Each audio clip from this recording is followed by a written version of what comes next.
Perkenalkan, nama saya Maria Yelsiana Patricia Tanis dengan NPM 23201068 dari kelas keperawatan 2023B. Di sini saya akan menjelaskan tentang bahaya anemia pada remaja. Pasti teman-teman belum mengetahui apa sih anemia. Jadi saya akan menjelaskan ya. Anemia merupakan kondisi ketika tubuh mengalami penurunan atau jumlah sel darah merah berada di bawah kisaran normal. Hal ini terjadi karena kurangnya hemoglobin atau protein kaya zat besi sehingga mempengaruhi produksi sel darah merah. Anemia terbagi menjadi beberapa bagian. Yang pertama ada anemia berdasarkan permasalahan asupan nutrisi. Yang mencakup anemia permasalahan asupan nutrisi yaitu anemia pernisiosa, yaitu terjadi karena kondisi autoimun yang mencegah tubuh menyerap vitamin B6-12. Yang kedua ada anemia defisiensi besi, yaitu terjadi ketika tubuh kita tidak memiliki cukup zat besi untuk membuat hemoglobin. Yang ketiga anemia megaloblastik, yaitu terjadi karena defisiensi vitamin yang terjadi ketika tubuh tidak mendapatkan cukup vitamin B6-12 dan B9. Kemudian yang kedua ada anemia berdasarkan adanya kerusakan genetik. Di sini yang mencakup anemia kerusakan genetik yang pertama yaitu anemia sel sabit, yaitu bentuk sel darah merah seperti sabit yang kaku dan lengket sehingga dapat menghalangi sel darah merah. Yang kedua anemi Fanconi, yaitu adanya kelainan darah yang langka. Yang ketiga ada anemia Diamond-Blackfan, yaitu kelainan bawaan ini membuat sumsum tulang tidak memproduksi sel darah merah dengan baik. Dan yang ketiga ada anemia berdasarkan adanya kelainan sel darah merah. Yang mencakup anemia berdasarkan adanya kelainan sel darah merah yaitu yang pertama anemia hemolitik. Anemia hemolitik yaitu keadaan sel darah merah rusak atau mati lebih cepat dari biasanya. Yang kedua anemia aplastik, yaitu terjadi ketika sel induk di sumsum tulang tidak menghasilkan sel darah merah yang cukup. Yang ketiga anemia hemolitik autoimun, yaitu kondisi ketika sel sistem kekebalan tubuh menyerang sel darah merah. Yang keempat anemia sideroblastik, yaitu terjadi karena tidak memiliki sel darah merah yang cukup dan terlalu banyak zat besi dalam tubuh. Yang kelima anemia makrositik, yaitu sumsum tulang membuat sel darah merah yang besar. Yang keenam anemia mikrositik, yaitu terjadi ketika sel darah merah tidak memiliki hemoglobin yang cukup sehingga ukuran sel darah merah lebih kecil dari biasanya. Dan yang ketujuh ada anemia normositik, yaitu sel darah merah yang lebih sedikit dari biasanya dan tidak memiliki jumlah hemoglobin yang normal.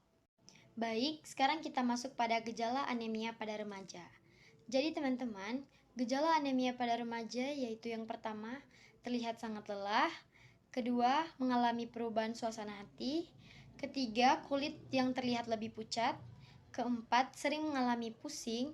Kelima, mengalami jaundice atau kulit dan mata menjadi kuning. Yang keenam, detak jantung berdebar lebih cepat dari biasanya. Yang ketujuh, mengalami sesak nafas, sindrom kaki gelisah sehingga kaki dan tangan bengkak apabila mengalami anemia berat. Berikut kita membahas tentang penyebab anemia. Penyebab anemia yang pertama rendahnya asupan zat besi. Kondisi ini bisa terjadi saat remaja kekurangan zat besi dalam tubuh yang bermanfaat untuk memproduksi hemoglobin. Yang kedua, kekurangan vitamin B12 dan folat. Kedua, nutrisi ini sangat dibutuhkan tubuh dalam proses pembentukan sel darah merah. Yang ketiga, pendarahan. Kehilangan sel darah merah akibat pendarahan biasanya pada remaja perempuan yang memiliki periode menstruasi panjang. Yang keempat, kelainan bentuk sel darah merah. Kondisi ini terjadi karena faktor genetik, yaitu ketika bentuk sel darah merah yang seharusnya bulat menjadi seperti bulan sabit. Yang berikut patofisiologis. Patofisiologis anemia pada remaja adalah kondisi di mana sumsum tulang tidak dapat berfungsi dengan baik akibat kekurangan kadar oksigen atau O2 yang cukup. Hal ini menyebabkan darah tidak dapat menyuplai kebutuhan tubuh. Anemia pada remaja dapat disebabkan oleh berbagai faktor, yaitu yang pertama, kurangnya asupan zat besi, vitamin B9, vitamin B12, vitamin C, dan protein. Yang kedua, gaya hidup remaja, seperti kebiasaan minum teh dan kopi, dan kurangnya aktivitas fisik. Yang ketiga, kehilangan banyak darah saat menstruasi. Yang keempat, kurangnya pengetahuan dan kepedulian kelompok remaja dan orang di sekitar akan anemia. Dan yang sekarang kita membahas tentang manfaat. Yang pertama, meningkatkan kesadaran kesehatan. Yang kedua, pencegahan penyakit. Yang ketiga, meningkatkan konsentrasi dan produktivitas. Yang keempat, mengurangi resiko komplikasi reproduksi pada remaja perempuan. Dan yang kelima, mendorong pemeriksaan kesehatan rutin. Lanjut, kita juga membahas yaitu tujuan. Untuk memberikan informasi tentang dampak negatif anemia pada kesehatan dan kualitas hidup remaja seperti yang pertama, penurunan imunitas. Yang kedua, gangguan konsentrasi. Yang ketiga, penurunan prestasi belajar. Yang keempat, mengganggu kebugaran dan produktivitas. Yang kelima, penghambatan pertumbuhan dan perkembangan fisik. Yang keenam, kelelahan dan lemas. Dan yang ketujuh, perubahan suasana hati dan gangguan kesejahteraan emosional. Dan yang terakhir, kita masuk kepada pencegahan. Penanggulangan dan pencegahan anemia pada remaja dapat dilakukan dengan beberapa hal berikut. Yang pertama, meningkatkan asupan makanan sumber zat besi. Yang kedua, suplementasi zat besi dengan mengkonsumsi tablet tambah darah atau TTD. Yang ketiga, meningkatkan konsumsi buah dan sayuran sebagai sumber vitamin C. Dan yang keempat, meningkatkan konsumsi sumber protein hewani. Yang kelima, menghindari konsumsi teh dan kopi saat makan atau saat mengkonsumsi TTD. Dan yang terakhir, berolahraga atau beraktivitas fisik secara rutin.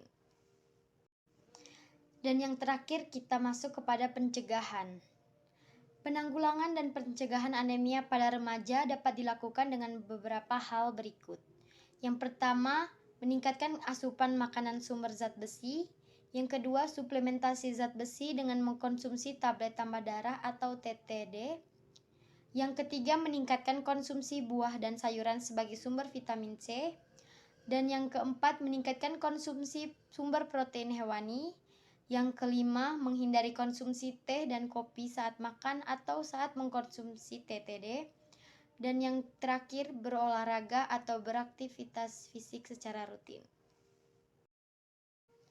Baik teman-teman, itu saja penjelasan saya mengenai bahaya anemia pada remaja. Terima kasih.